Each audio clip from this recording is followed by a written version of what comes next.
Hi folks. Tonight I just want to follow on from my last podcast where I butchered the 1916 Rising.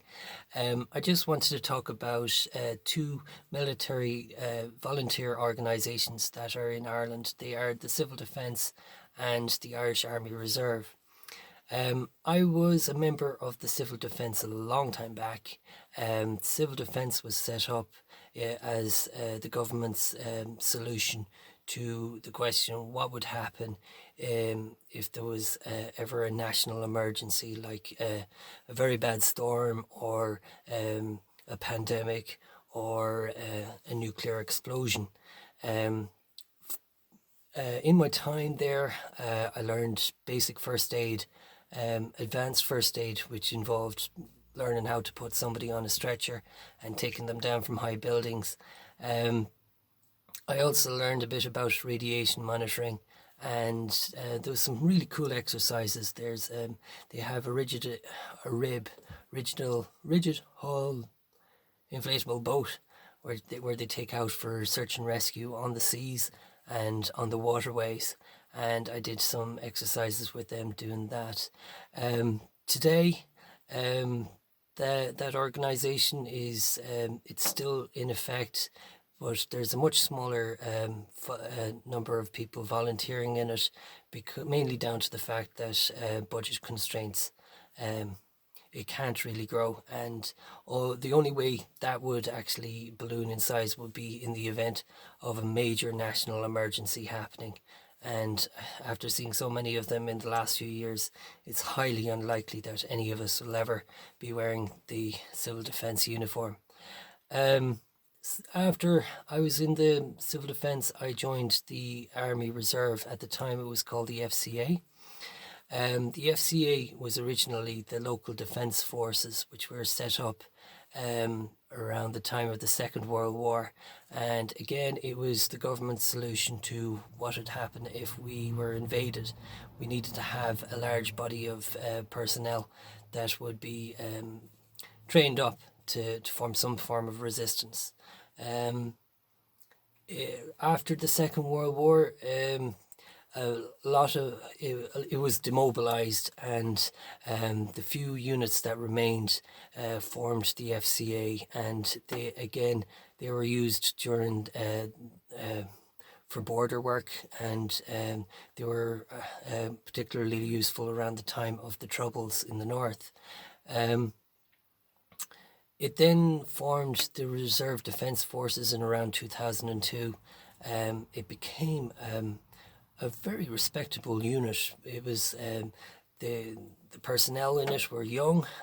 We had all the right equipment, and it was working very very well. However, after 2007, 2008, austerity became the word, and that organisation was it's still in effect today, but it's not as big as it used to be.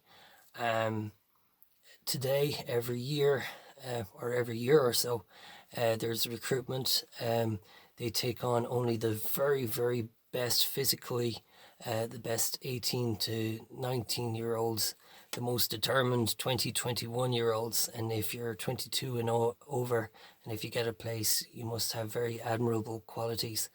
To get into that organisation, I'd thoroughly recommend it to any young person thinking about joining it. It is very challenging.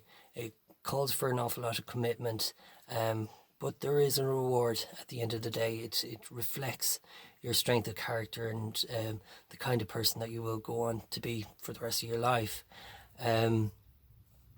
But again, like the Civil Defence, it's like it's extremely unlikely, if not impossible, for that organisation to ever grow to the size that it ever was.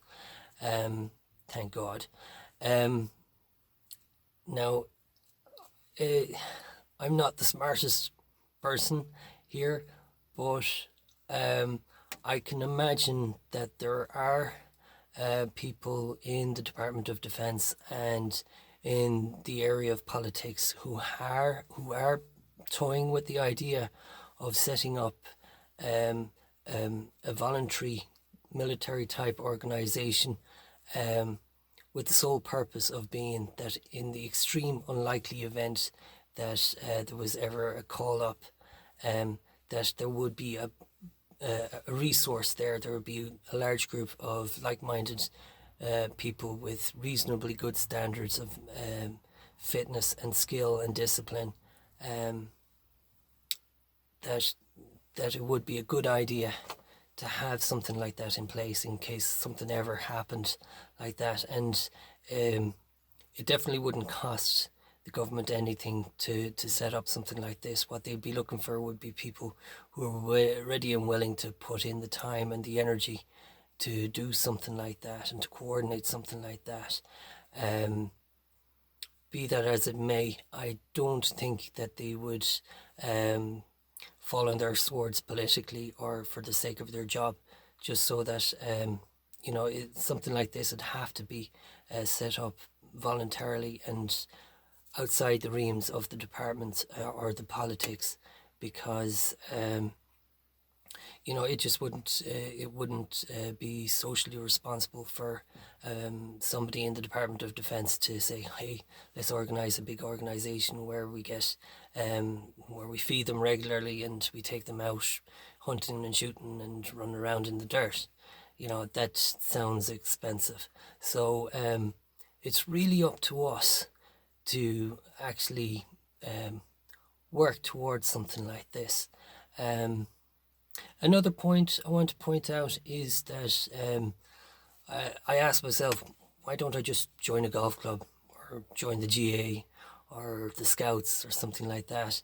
And it just doesn't appeal to me. I don't want to be spending every weekend for the rest of my life on the side of a pitch watching people run around in the middle of a storm, or walking out out onto the greens.